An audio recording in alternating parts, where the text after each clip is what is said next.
Topeka is an amazing place. It is home of Brown v. Board, where segregation officially ended. The legislation that ended segregation really happened right here. In fact, down the street, the Monroe School still stands, and it's the Brown v. Board Museum now. It's an amazing community in many ways. The diversity here is unlike a lot of places in that we have a third African American, a third white, a third Hispanic. And so it really is a melting pot. Trauma-informed care really supports all students. Now, I will tell you in Topeka, in addition to being 77% free lunch, we have 600 homeless students.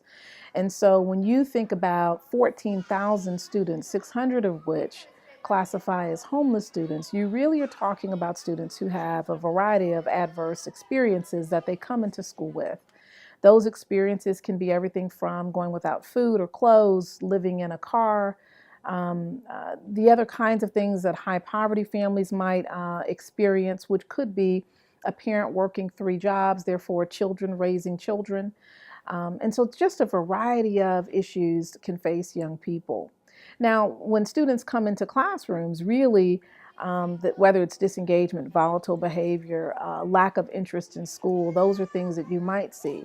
But you also might see behaviors that are indicative of secondary trauma. So students who have not come in with adverse experiences or who are not high poverty may very well have traumatic kinds of situations that occur, ongoing or situational. So really, trauma can affect anyone, any age, anywhere, which is why it's important to really understand mental health and make sure that mental health is incorporated in classrooms and in schools from preschool all the way through 12th grade for both students and adults. When there are tragic events that can occur in any school district or in a school building, there are a variety of techniques that can be used. They include things like incorporating music and art, so you can have music therapy and art therapy. Bodily kinesthetic activities. You know, the human body is amazing in that you really can incorporate a variety of physical activities that are really de-escalation strategies, and they can be calming to the body in many ways. We also have things such as spaces that are peace corners for students and staff.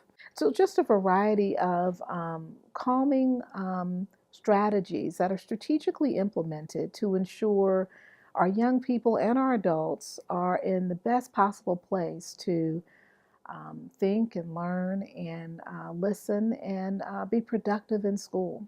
I always get bothered when people use resources as an excuse as to why they can't serve kids well.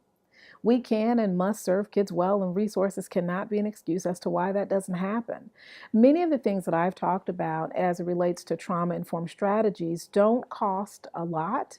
I'm excited to say test scores came in yesterday, and by using the trauma-informed strategies throughout the course of this year, along with a variety of other strategies, we just learned yesterday that every content area and every grade level has increased in academic performance for the first time in this district, which really to have that occur from elementary through 12th grade is pretty powerful.